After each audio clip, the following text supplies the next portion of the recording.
Oi, pessoal, tudo bem? Meu nome é Emerson e estou aqui para explicar essa questão aqui, a solução dessa questão, a acelerador de partículas.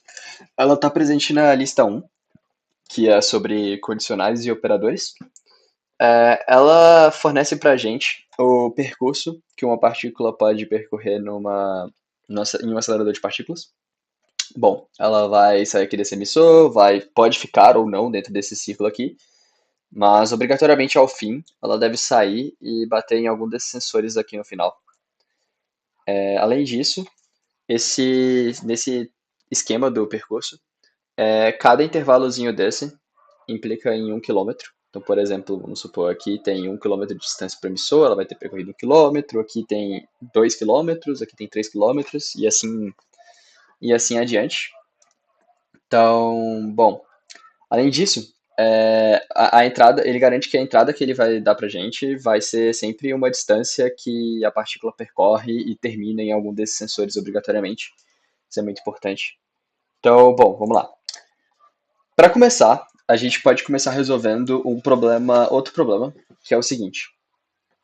Vamos supor que a gente também tem um círculo, só que a gente fica só preso nesse círculo, e aí a gente quer saber se a gente percorre n quilômetros, onde a gente vai terminar.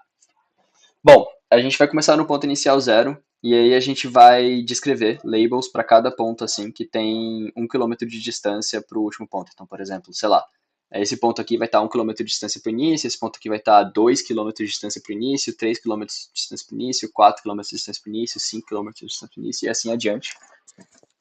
De imediato, a gente já consegue perceber que o número de voltas vai ser sempre a divisão inteira disso aqui, o chão, de n dividido por 8, porque 8 é a circunferência total, então são 8 quilômetros a circunferência total, n é a quantidade de quilômetros que a gente percorreu. Então, bom, se a gente quer saber onde que a gente parou, a gente pode só descobrir quanto que a gente andou a mais das voltas, né? Então, por exemplo, se a gente percorreu, tipo, 8 quilômetros aqui, 8 quilômetros aqui, 8 quilômetros aqui, a gente quer saber só quanto a gente, tipo, percorreu a mais, que vai literalmente dizer, como a gente já colocou labels aqui nos lugares, vai literalmente dizer pra gente onde que a gente vai parar. Então, para fazer isso, a gente pode só pegar o resto da divisão de n por 8, de n pela circunferência, né? Mas como a circunferência aqui é 8, a gente vai pegar n por 8. Então, vai ser algo mais ou menos assim.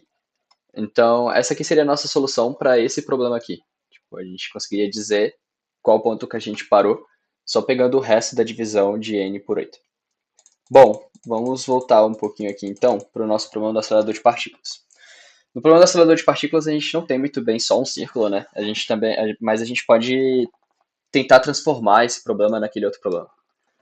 Como a gente pode fazer isso, né? Para começar, a gente pode colocar que esse aqui vai ser o nosso ponto inicial e que a gente vai ter, tipo, já vai ter percorrido 3 quilômetros. Então, nosso n, na verdade, vai ser n menos 3, beleza? Então, para começar, a gente já começa assim. Então, daí, a gente vai percorrer esse círculo, né? Fazendo várias voltas dele ou não. E aí a gente vai parar em algum desses sensores. Só que esses sensores, ó, o sensor 1, por exemplo, ele está a uma distância 3 do ponto inicial. Então, por conveniência, a gente pode dizer que a gente pode colocar tipo S1 aqui. Falar que o sensor 1 está aqui. Por conveniência, a gente também pode falar que o sensor 2 está aqui. Mesmo não exatamente estando, né? Porque, tipo, ele está a uma distância 4, né? Então, ele está a uma distância 1, 2, 3, 4. A gente também pode falar que S2 está aqui. Não tá exatamente, né? Porque ele não tá 1, 2, 3, 4. Ele não tá aqui. Mas, tipo, vai fazer mais sentido mais pra frente. Que na hora que a gente estiver falando especificamente da solução. Bom, pro 3, a gente pode colocar ele aqui no 5, né? Porque ele também tá a uma distância de 5 quilômetros do ponto inicial, né? Que é 1, 2, 3, 4, 5. Então, bom, como que isso resolve o nosso problema, né? Lembra que quando a gente falou do outro problema, a gente só queria saber quantos quilômetros a gente andava a mais, né? Pra saber, tipo, qual ponto a gente para. Aqui é a mesma coisa. A gente quer saber qual ponto A gente quer saber se a gente para no 3, a gente quer saber se a gente para, tipo, a gente quer saber se a gente para num ponto de distância 3, a gente quer saber se a gente para num ponto de distância 4 ou num ponto de distância 5.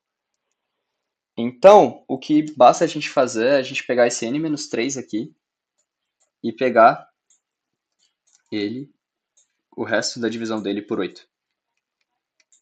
E isso vai ser a nossa solução, assim. E aí a gente faz alguma estrutura condicional para saber, por exemplo, se a gente parou no ponto 3, então a gente vai ter batido no sensor 1. Se a gente parou no ponto 4, a gente vai ter batido no sensor 2. Se a gente parou no ponto 5, a gente vai ter batido no sensor 3. E assim, assim acabou.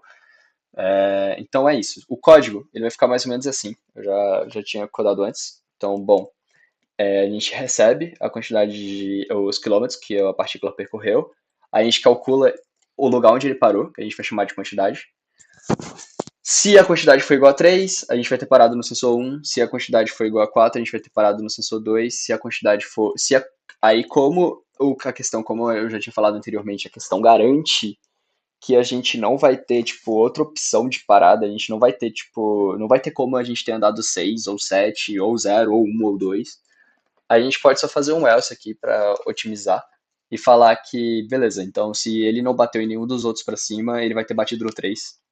E assim é a nossa solução. Eu vou rodar tipo, de novo os testes aqui, para vocês verem como isso funciona.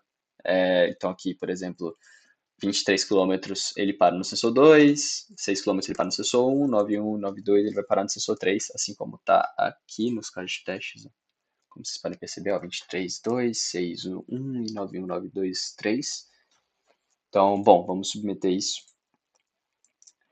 E aí, assim é a solução. A gente consegue transformar esse problema naquele outro problema com aquele círculo, só para descobrir tipo quantos quilômetros a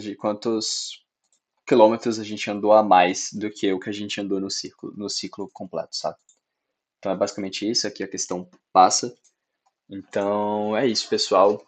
Obrigado por terem acompanhado. Espero que vocês fiquem ligados aí nas próximas soluções que vão estar presentes nesse canal.